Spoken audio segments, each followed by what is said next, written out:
Good morning students, welcome to exam orbit classes. आज की class में डिस्कस करेंगे 10 जनवरी का most important current affair. Student, अगर आप लोगों की कोई क्वेरी है तो दिए गए व्हाट्सएप नंबर पर आप लोग कांटेक्ट कर सकते हैं। साथ ही इस क्लास की पीडीएफ आप सभी को टेलीग्राम चैनल पर मिल जाएगी। चलिए क्लास स्टार्ट करते हैं। सबसे पहले कल की क्लास का एक बार रिवीजन कर लेते हैं। केंद्रीय मंत्रिमंडल ने विभिन्न परियोजनाओं पर काम करने के लिए तुर्कमेनिस्तान और किस अन्य देश के साथ समझौते ज्ञापन को मंजूरी दी है? नेपाल के साथ। नेपाल की राजधानी काठमांडू है और वर्तमान प्रधानमंत्री हैं शेर बहादुर देउवा। आगे डिस्कस करेंगे। 25वें राष्ट्रीय युवा महोत्सव 2022 का आयोजन कहाँ किया जाएगा? पुडुचेरी में। आपको बता दें यह आयोजन 12 जनवरी से 16 जनवरी तक किया जाएगा। 12 जनवरी को राष्ट्रीय युवा दिवस के रूप में मनाया जाता है। भारत का पहला स्वदेशी सर्वर कौन सा है जिसे हाल ही में लॉन्च किया गया है? रुद्र। रुद्र को सीडैक द्वारा विकसित किया गया है। संघाई सहयोग संगठन यानी एससीओ के नए महासचिव के रूप में किसने पदभार संभाला है? झाग मिंग, जो कि चीन के रहने वाले हैं। संघाई सहयोग संगठन का 9वां सदस्य देश बना है ईरान। संघाई सहयोग संगठन यानी एससीओ का मुख्यालय कहाँ पर है? बीजिंग, चीन में है। हाल ही में जल संरक्षण में किस राज्य को सर्वश्रेष्ठ राज्य का दर्जा मिला है? उत्तर प्रदेश राज्य को। किसने असम राइफल्स के उत्तर के 20वें महानिरीक्षक के रूप में पदभार ग्रहण किया है? विकास लखेरा ने। असम राइफल्स का मुख्यालय शिलांग, मेघालय में है। हाल ही में किसने सीएनसीआई के दूसरे परिसर का उद्घाटन किया है? तो प्रधानमंत्री नरेंद्र मोदी जी द्वारा हाल ही में उद्घाटन किया गया है। कहां पर? कोलकाता में। आगे डिस्कस करेंगे। आईसीआईसी बैंक का कार्यकारी निदेशक किसे नियुक्त किया गया है? अनूप बागची को। हाल ही में किसने राष्ट्रीय विज्ञान दिवस 2022 की थीम लॉन्च की है? जितेंद्र सिंह ने। आगे डिस्कस करेंगे। हाल ही में गूगल ने कितने मिलियन डॉलर में इजरायली साइबर सुरक्षा यानी स्टार्टअप सिंप्लीफाई का अधिग्रहण किया है? 500 मिलियन डॉलर में।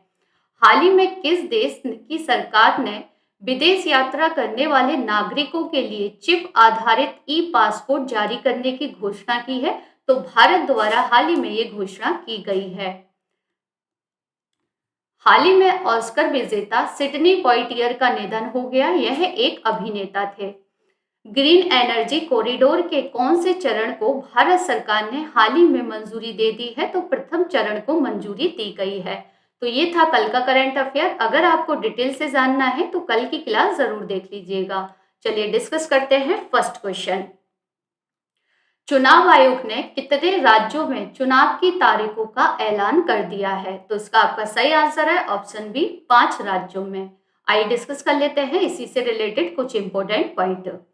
चुनाव आयोग ने उत्तर प्रदेश, उत्तराखंड, पंजाब, गोवा और मणिपुर में चुनाव की तारीखों का ऐलान कर दिया है। आपको बता दें 2022 में इन 5 राज्यों में विधानसभा चुनाव प्रस्तावित है। अगर बात की जाए कि उत्तर प्रदेश में विधानसभा सीटों की संख्या कितनी है? 403 है। पंजाब में 117, उत्तराखंड में 70, मणिपुर में 60 और गोवा में विधानसभा सीटों की संख्या है 40। अब डिस्कस कर लेते हैं मोस्ट इंपोर्टेंट पॉइंट परीक्षा की दृष्टि से। चुनाव अधिनियम संशोधन विधेयक 2021 के तहत वोटर कार्ड को किस पहचान पत्र से जोड़ा जाएगा? आधार कार्ड से। इस संविधान संशोधन के तहत मतदान की उम्र 21 से घटाकर 18 वर्ष कर दी गई थी 61वें संविधान संशोधन द्वारा। भारत निर्वाचन आयोग का गठन 25 जनवरी 1950 में हुआ था। मतदाता दिवस हर साल 25 जनवरी को मनाया जाता है। भारत निर्वाचन आयोग का मुख्यालय कहाँ पर है? नई दिल्ली में है। भारत के मुख्य चुनाव आयुक्त वर्तमान में है सुशील चंद्र।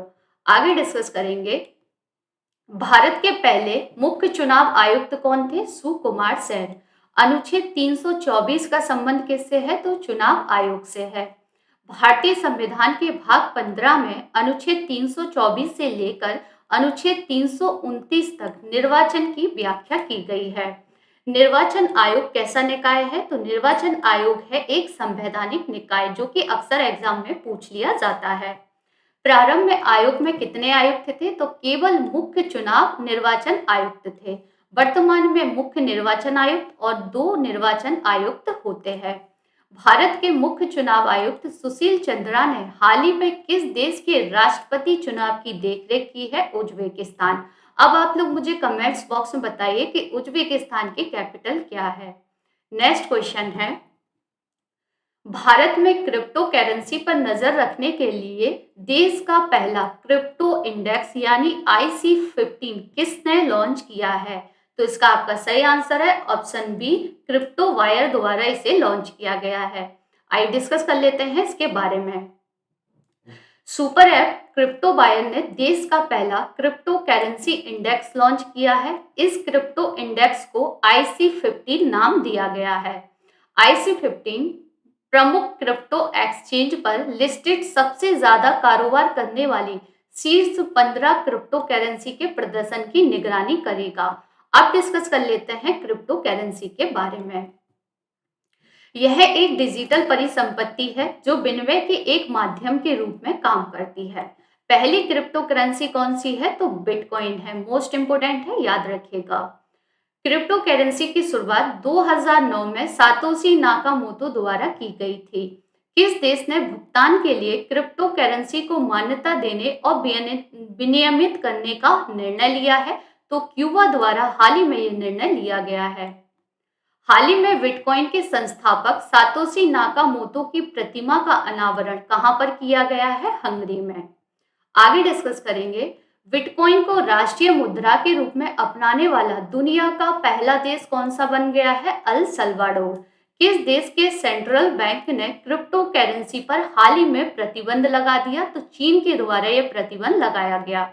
नेक्स्ट क्वेश्चन देखेंगे, शीर्ष 10 वैश्विक सूची में शामिल होने वाला भारत का एकमात्र हवाई अड्डा कौन सा बना है? तो इसका आपका सही आंसर है ऑप्शन बी, चेन्नई हवाई अड्डा। आइए डिस्कस कर लेते हैं इसी से रिलेटेड कुछ important point. Aviation analytics firm Cirium के अनुसार भारत का चेन्नई हवाई अड्डा शीर्ष 10 वैश्विक सूची में शामिल होने वाला भारत का एकमात्र हवाई अड्डा है। शीर्ष 3 हवाई अड्डे कौन से हैं? तो अमेरिका में मियामी हवाई अड्डा है, जापान में फुकुओका हवाई अड्डा और हनाडे हवाई अड्डा है। चेन्नई इस सूची में 8वें स्थान पर है। अब डिस्कस कर लेते हैं आगामी परीक्षा के लिए कुछ महत्वपूर्ण पॉइंट। किस हवाई अड्डा को राष्ट्रीय ऊर्जा संरक्षण पुरस्कार 2021 से सम्मानित किया गया? हैदराबाद अंतर्राष्ट्रीय हवाई अड्डा को। प्रधानमंत्री नरेंद्र मोदी ने उत्तर प्रदेश में हाल ही में कुशीनगर अंतर्राष्ट्रीय हवाई अड्डा का उद्घाटन किया। प्रधानमंत्री नरेंद्र मोदी ने उत्तर प्रदेश के जेवर में नोएडा अंतर्राष्ट्रीय हवाई अड्डा की हाल ही में आधारशिला भी रखी। गौतम अडानी के नेतृत्व वाली अडानी समूह ने भारतीय विमानपत्तन प्राधिकरण से जयपुर अंतर्राष्ट्रीय हवाई अड्डा की जिम्मेदारी संभाली है। आगे डिस्कस करेंगे, केंद्रीय अप्रत्यक्ष कर और सीमा शुल्क बोर्ड ने कुशीनगर हवाई अड्डा को सीमा शुल्क अधिसूचित हवाई अड्डा हाल ही में घोषित किया है। हिसार हवाई अड्डा का नाम बदलकर महाराजा अग्रसेन अंतर्राष्ट्रीय हवाई अड्डा कर दिया गया है।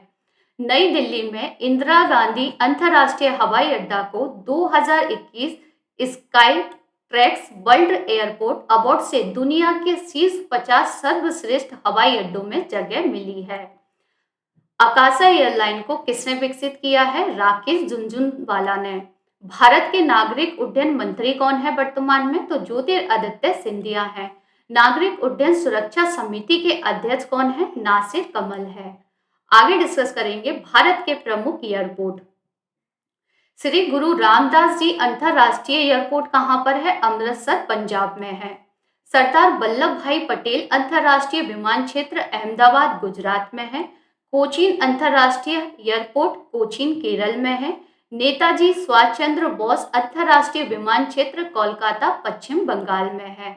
बिरसा मुंडा विमान क्षेत्र कहां पर है? झारखंड में है। देवी अहिल्याबाई होलकर अंतर्राष्ट्रीय विमान क्षेत्र इंदौर जो कि मध्य प्रदेश में है। चलिए आगे डिस्कस करेंगे। वीर सावरकर विमान क्षेत्र कहाँ पर है? अंडमान निकोबार द्वीप समूह में है। 5 अंतरराष्ट्रीय विमान क्षेत्र वाला राज्य कौन सा बन गया है? तो उत्तर प्रदेश राज्य बन गया है। स्टूडेंट, अगर आप लोग पहली बार चैनल पर विजिट कर रहे हैं तो चैनल को सब्सक्राइब कर लीजिएगा और बेल आइकन दबाना बिल्कुल ना भूलें, जिससे आप लोगों को क्लास का नोटिफिकेशन सबसे पहले मिल जाएगा। चलिए नेक्स्ट क्वेश्चन देखते हैं। हाल ही में पेट्रोलियम निर्यातक देशों के संगठन ओपेक के महासचिव कौन बने हैं? तो इसका आपका सही आंसर है ऑप्शन सी, हैतम अल, जिनको आप पिक में देख सकते हैं। डिस्कस कर लेते हैं इन्हीं से रिलेटेड।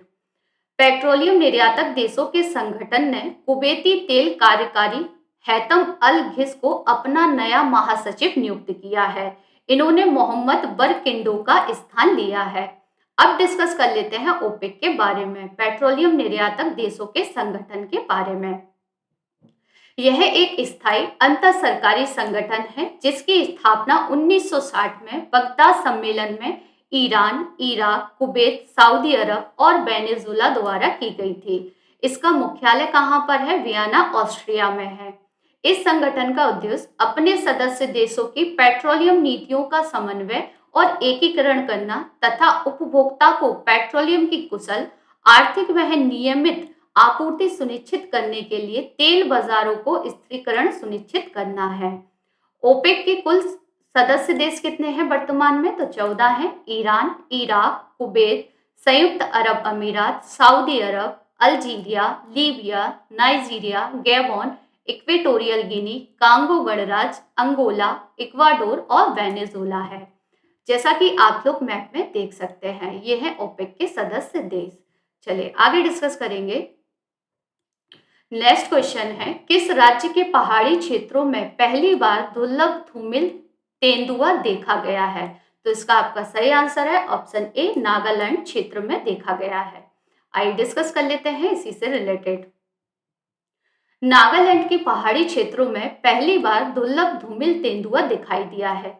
कुछ शोधकर्ताओं की एक टीम ने नागालैंड के जनजातीय बहुल क्षेत्र यानी कि 3700 मीटर की ऊंची पर्वतीय क्षेत्र में इसे अपने कैमरे में कैद किया है। यह दुर्लभ तेंदुआ नियोफिलिस निबुलोसा वर्ग का है। यह तेंदुआ की सबसे छोटी प्रजाति है। आगे देखेंगे, इन तेंदुओं को नागालैंड के ग्रामीण बादल वाले तेंदुआ या खेपक कहते हैं। खेपक का अर्थ होता है भूरे रंग की बड़ी बिल्ली। चलिए आगे डिस्कस कर लेते हैं कुछ मोस्ट इंपोर्टेंट पॉइंट परीक्षा की दृष्टि से। म्यांमार से सीमा बनाने वाले राज्य कौन कौन से हैं? अरुणाचल प्रदेश, नागालैंड, मणिपुर और मिजोरम। किस राज्य की जनसंख्या वृद्धि दर 2011 की जनगणना के अनुसार नकारात्मक रही है? नागालैंड। ये क्वेश्चन इंपोर्टेंट है, याद रखिएगा। हाल ही में विटली अवार्ड से किसे सम्मानित किया गया? नुक्लू फोन को, जो कि कहाँ के रहने वाले हैं? नागालैंड के। और यह पुरस्कार पाने वाले ये एकमात्र भारतीय है।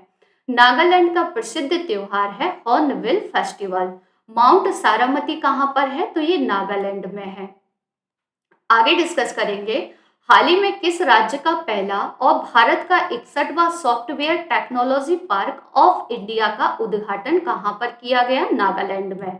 नागालैंड को राज्य का दर्जा कब मिला था? 1963 में।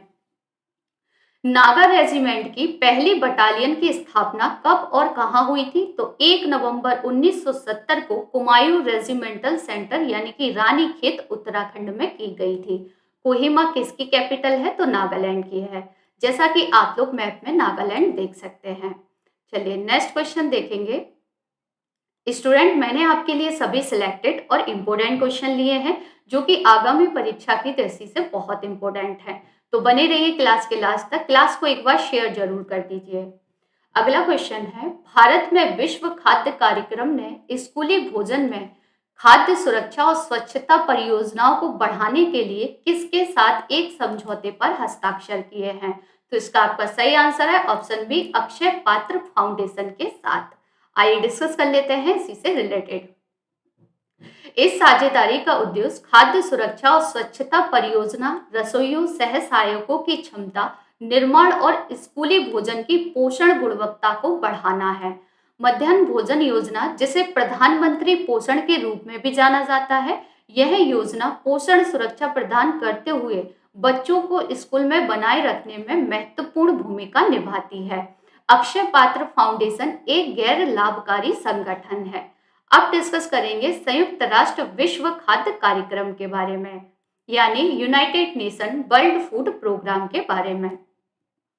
यह अग्रणीय मानवीय संगठन है जो आपात स्थिति में लोगों के जीवन को बचाने और परिवर्तित हेतु खाद्य सहायता प्रदान करता है। संयुक्त राष्ट्र विश्व खाद्य कार्यक्रम की स्थापना 1961 में की गई थी। संयुक्त राष्ट्र विश्व खाद्य कार्यक्रम का मुख्यालय रोम, इटली में है। अब आप लोग मुझे कमेंट्स बॉक्स में बताइए कि रोम किस नदी के किनारे है। संयुक्त राष्ट्र विश्व खाद्य कार्यक्रम के कार्यकारी निदेशक हैं डेविड वेस्ली।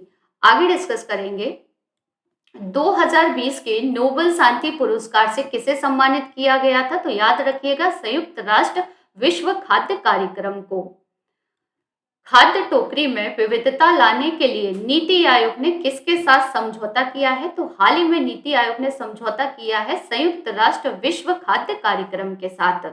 नेक्स्ट क्वेश्चन देखेंगे, चर्चा में रहा ब्रांड इंडिया अभियान किस मंत्रालय से संबंधित है, तो इसका आपका सही आंसर है ऑप्शन ए, वाणिज्य मंत्रालय से। आइए डिस्कस कर लेते हैं इसके बारे में। भारत का वाणिज्य मंत्रालय नए बाजारों में सेवाओं के साथ साथ उत्पादों के निर्यात को गति देने के लिए ब्रांड इंडिया कैंपेन शुरू करने की योजना बना रहा है। इसका उद्देश्य क्या है, तो निर्यात को बढ़ावा देना है। आगे डिस्कस कर लेते हैं। ब्रांड इंडिया कैंपेन भारत द्वारा निर्यात की जाने वाली वस्तुओं और सेवाओं को बढ़ावा देने के लिए एक छाता अभियान के रूप में काम करेगा। आपको बता दें कि ब्रांड इंडिया अभियान इंडिया ब्रांड इक्विटी फाउंडेशन द्वारा चलाया जा रहा है। अब डिस्कस कर लेते हैं इंडिया ब्रांड इक्विटी फाउंडेशन के बारे में। वैश्विक बाजारों में भारतीय उत्पादों के वितरण और बिक्री के लिए 1996 में इसे स्थापित किया गया था। इसे वाणिज्य उद्योग मंत्रालय के तहत वाणिज्य विभाग द्वारा स्थापित किया गया था। यह भारत सरकार की निर्यात प्रोत्साहन एजेंसी है और यह भारत सरकार द्वारा वित्त पोषित है। नेक्स्ट क्वेश्चन देखेंगे, देश की पहली मोबाइल हनी प्रोसेसिंग वैन किसने लॉन्च की है, तो इसका आपका सही आंसर है ऑप्शन ए, KVIC द्वारा इसे लॉन्च किया गया है, जैसा कि आप लोग पिक में देख सकते हैं। आइए डिस्कस कर लेते हैं इसके बारे में। खादी और ग्रामोद्योग आयोग यानी KVIC के अध्यक्ष विनय कुमार सक्सेना ने गाजियाबाद के सिरोरा गांव में देश की पहली मोबाइल हनी प्रोसेसिंग वैन को लॉन्च किया है। इसका उद्देश्य मधुमक्खी पालकों के शहद को उनके दरवाजे पर संसाधित करेगी और इस प्रकार इन्हें प्रसंस्करण के लिए दूर के शहरों में प्रसंस्करण संयंत्रों में शहद ले जाने की परेशानी और लागत से बचाएगी। अब डिस्कस कर लेते हैं आगामी परीक्षा के लिए कुछ महत्वपूर्ण पॉइंट। खादी और ग्रामोद्योग आयोग किस अधिनियम के तहत स्थापित किया गया था? खादी और ग्रामोद्योग आयोग अधिनियम 1956 के तहत। खादी और ग्रामोद्योग आयोग यानी KVIC किस मंत्रालय के अंतर्गत आता है? सूक्ष्म लघु और मध्यम उद्यम मंत्रालय के अंतर्गत। KVIC ने कहां पर कुमार समुदाय को सशक्त बनाने के लिए स्पिन योजना हाल ही में शुरू की थी? वाराणसी में। प्रधानमंत्री रोजगार सृजन कार्यक्रम किसने चलाया? खादी और ग्रामोद्योग आयोग द्वारा इस योजना को चलाया गया। आगे डिस्कस करेंगे हनी मिशन कार्यक्रम किसने लॉन्च किया? राष्ट्रीय सहकारी विकास निगम द्वारा इसे लॉन्च किया गया। सूखे भू क्षेत्र पर बांस मरु उद्यान नामक एक परियोजना किसने और कहां शुरू की थी? तो KVIC द्वारा राजस्थान के उदयपुर में इस योजना की शुरुआत की गई। खादी और ग्राम उद्योग आयोग ने किस राज्य का पहला टसर सिल्क यानी आंध्र उत्पादन केंद्र स्थापित करने के लिए एक ऐतिहासिक पहल की? तो उड़ीसा में। तो ये थी कुछ इंपोर्टेंट जानकारियां। चलिए नेक्स्ट क्वेश्चन देखेंगे। निम्नलिखित में से किस आयोग को पावर एंड एनर्जी श्रेणी में स्कॉच रजत पुरस्कार से सम्मानित किया गया है? तो इसका आपका सही आंसर है ऑप्शन डी, दिल्ली विद्युत नियामक आयोग को। आइए डिस्कस कर लेते हैं इसी से रिलेटेड। दिल्ली विद्युत नियामक आयोग ने पावर एंड एनर्जी श्रेणी में स्कॉच रजत पुरस्कार जीता है। सतत पर्यावरण पर ध्यान केंद्रित करते हुए सस्ती कीमत पर गुणवत्ता पहुंच और बिजली की उपलब्धता सुनिश्चित करने की दिशा में उनके उत्कृष्ट योगदान के लिए उन्हें यह पुरस्कार से सम्मानित किया गया है।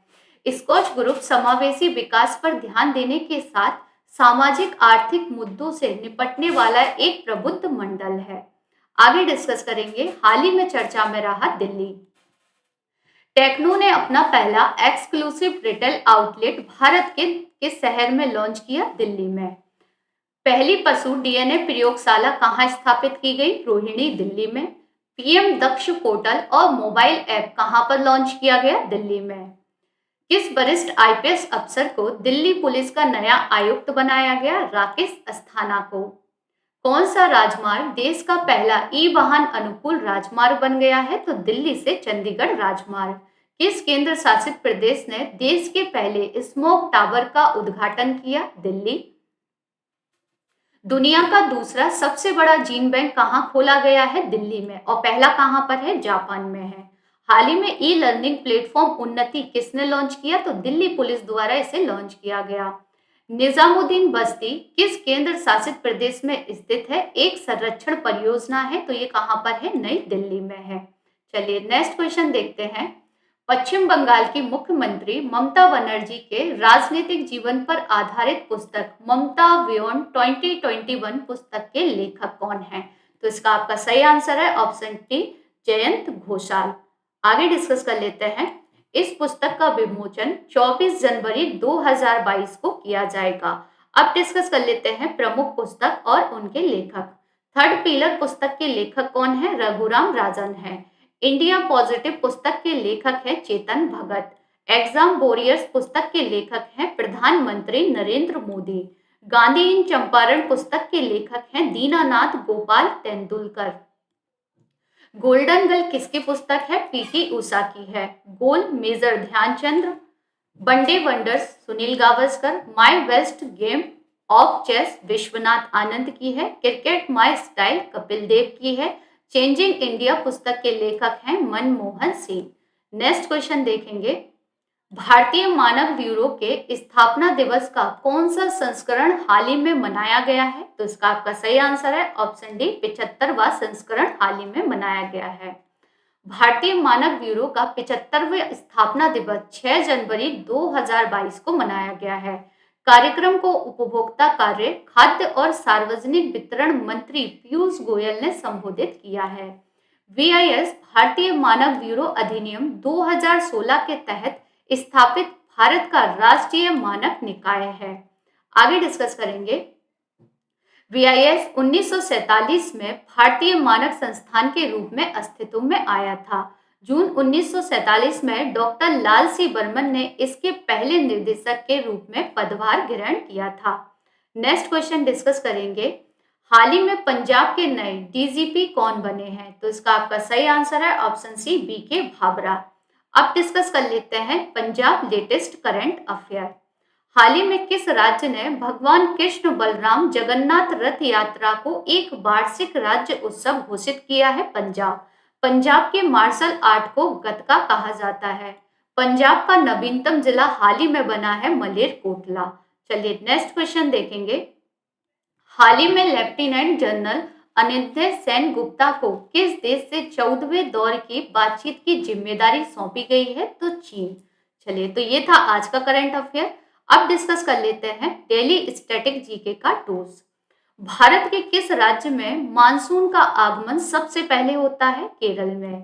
भारतीय संविधान का गठन कैबिनेट मिशन योजना 1946 के अंतर्गत किया गया था। करो या मरो का नारा किसने दिया था? महात्मा गांधी ने। भारत में सबसे पहले सूर्य किस राज्य में निकलता है? अरुणाचल प्रदेश में। इंसुलिन का प्रयोग किस बीमारी के उपचार में होता है? मधुमेह। संविधान के किस अनुच्छेद द्वारा हिंदी को राष्ट्रभाषा घोषित किया गया था? आर्टिकल 343 के तहत। स्वतंत्रता मेरा जन्मसिद्ध अधिकार है और इसे मैं लेकर रहूंगा, किसने कहा था? लोकमान्य तिलक ने। हिंदी भाषा की लिपि कौन सी है? देवनागरी है। हमारी आकाश गंगा का क्या नाम है? दुग्ध मेखला या मिल्की वे कहा जाता है। चलिए आगे डिस्कस करेंगे। कल की क्लास में जो क्वेश्चन आपसे पूछे गए थे उनके आंसर एक बार देख लीजिए। किस देश की सरकार 100% कागज रहित होने वाली दुनिया की पहली सरकार बन गई है? तो दुबई की सरकार। आगे देखेंगे, किस आईआईटी संस्थान ने 90 मिनट में ओमिक्रॉन का पता लगाने के लिए टेस्ट किट का विकास किया है? तो आईआईटी दिल्ली द्वारा इसे विकसित किया गया है। गति के 3 नियम इनमें से किसके द्वारा प्रतिपादित किए गए हैं? न्यूटन के द्वारा। आगे देखेंगे, माइक्रोचिप बनाने के लिए किस धातु का उपयोग किया जाता है? सिलिकॉन का। नेक्स्ट क्वेश्चन था, भारत के त्रिचरण नाभिकीय शक्ति कार्यक्रम की स्थापना किसने की थी? डॉक्टर होमी भाभा ने। नेक्स्ट क्वेश्चन, ग्रीन हाउस गैसों का सबसे बड़ा उत्सर्जक क्षेत्र कौन सा है? तो ऊर्जा है। अब आप लोगों के लिए कुछ क्वेश्चन हैं जिनके आंसर आप लोगों को देने हैं कमेंट्स बॉक्स में। तो सबसे पहले करंट अफेयर के 2 क्वेश्चन। हाल ही में किस राज्य सरकार ने महिलाओं के लिए नई नीति 2021 जारी की है? नेक्स्ट क्वेश्चन, भारत ने अंडर 19 क्रिकेट एशिया कप 2021 का खिताब किसे हराकर जीता है? नेक्स्ट क्वेश्चन, किस देवता के लिए ऋग्वेद में पुरंदर शब्द का प्रयोग हुआ है? नेक्स्ट क्वेश्चन, भारतीय राज्यों पर अंग्रेजी प्रभुत्व स्थापित करने के लिए किसने प्रशासन में सहायक संधि प्रणाली का सूत्रपात किया था? नेक्स्ट क्वेश्चन, महारानी लक्ष्मीबाई की समाधि कहाँ स्थित है? नेक्स्ट एंड लास्ट क्वेश्चन आप लोगों के लिए, शून्य अंश अक्षांश तथा शून्य अंश देशांतर कहाँ अवस्थित है? तो इन क्वेश्चन के आंसर आप लोगों को देने हैं कमेंट्स बॉक्स में। आज की क्लास आप लोगों को कैसी लगी कमेंट्स बॉक्स में जरूर बताइएगा। साथ ही क्लास को लाइक, शेयर एंड सब्सक्राइब करना ना भूलिएगा। आज की क्लास हमारी यही समाप्त होती है। Thank you so much.